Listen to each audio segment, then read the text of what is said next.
everyone, it's maths time again, and we're looking at fractions again today. Well, I have been looking at and playing with some cars here, and I'm going to count out how many there are. Maybe you can help me count them out, and we'll explore fractions today, but not of a whole.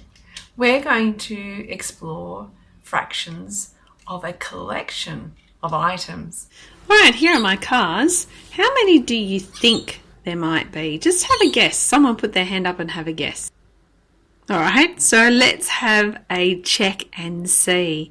How about we put them into some kind of order so that we can see how many there might be. All right, so we'll put them in a row. How many is that?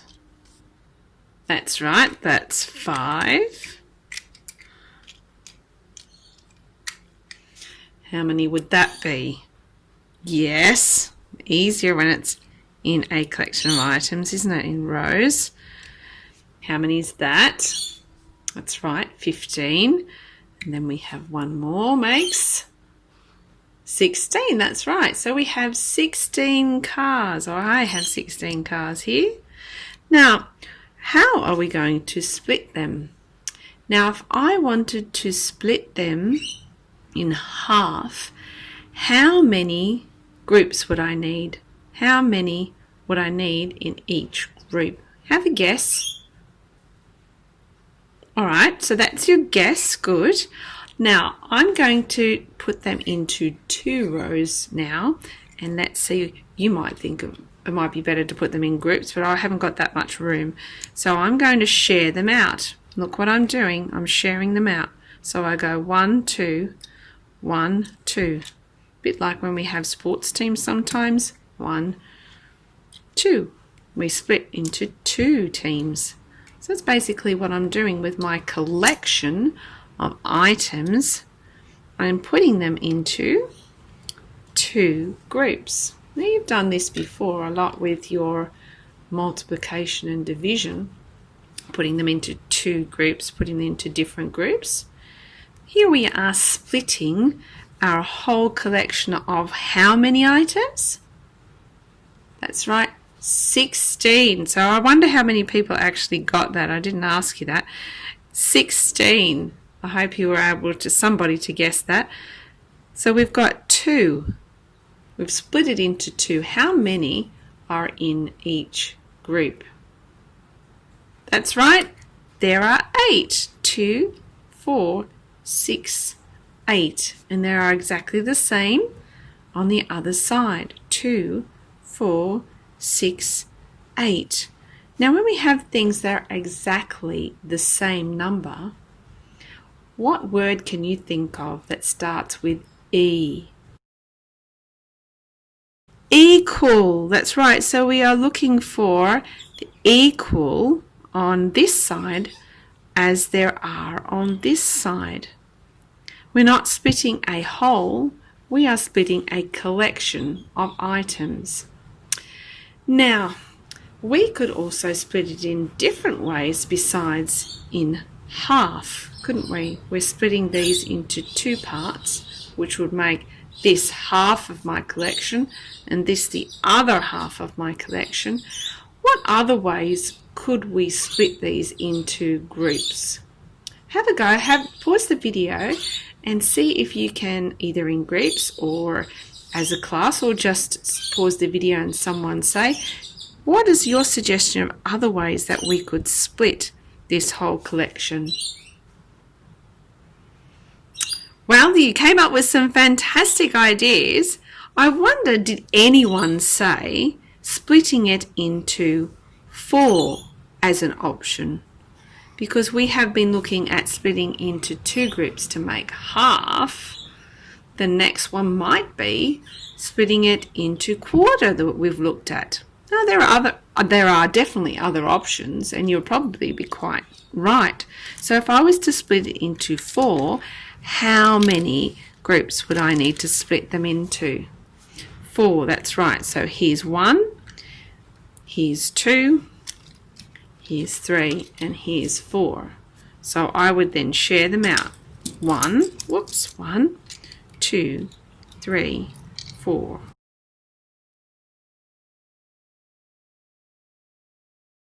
Two, three, 4.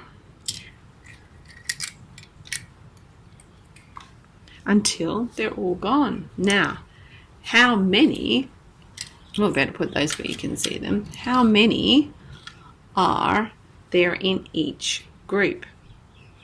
That's right, there's 4. That's easy to see. So we know that a quarter of the whole collection, which was how many? 16, that's right. A quarter of the whole is 4. So if I showed you 1, remember when we talk about a fraction, it's asking about how many parts, and if it was 1/4, I'd be showing you 1 group, 1 part of all of these. So there would be 1/4, which is 4. 4 out of 16. That's right, it is 1/4 here. If I was exploring those cars and I had to write all about them, this is how I would write them. So we are looking at fractions of a collection, a collection of items. So if I had to, I explore all my cars, I would be drawing those little items. So I have just drawn some rectangles because they look a bit rectangular, don't they? And I'm going to use this as my representation of all my cars. So we have 4, 8, 12, 16. That's right. So I've got 16 here. I've got 16. Now, if I wanted to show a half, how could I put a circle around that? So my first one would be a half. How could I circle a half? That's right. I would count out, how many was there? 8. So 1, 2, 3, 4, 5, 6, 7, 8. So I counted out and there were 8 in my first exploring of half. That's right. Now if I wanted to do a quarter, how many was that? Does anyone remember how many were in a quarter? That's right, there were 4. I ended up with 4 cars. So here I would circle a quarter. Now if you're reading the instructions, what is the word for this? That's right, half. So if you see the word half, you're circling half. But if I see the word that looks like this means a quarter, and you need to find 1 part out of 4 and you need to share them into 4 separate groups. I'd like you to go and find a collection of objects. Maybe you've got some cars in your room yourself, or maybe you've got beads or pom-poms or whatever it is that you've got. You may have paddle pop sticks. Doesn't matter what you have, just as long as they're small enough to work with and you've got a lot of them so that you can find a collection. And then you're going to see if you can split them in half. Now if you end up with any left over, would it be even or equal if we put a few more in one group than the other? No, it wouldn't be even or equal. So if you've got any that will make it uneven if you add it, leave them to the side, leave them out so that you make sure that they have the same, so that they are equal or even in each group. All right, so whatever that you're exploring, I hope that you have lots of fun there. If you're unable to explore those and you have a teacher has a worksheet for you, you can do exactly what I've done here and you can circle whatever it is that they are asking you to explore there. It might be a half, it might be a quarter. So it's up to you and your teacher what you would like to be exploring right now. And I hope that you have lots of fun exploring that maths in the world around you. Until next time.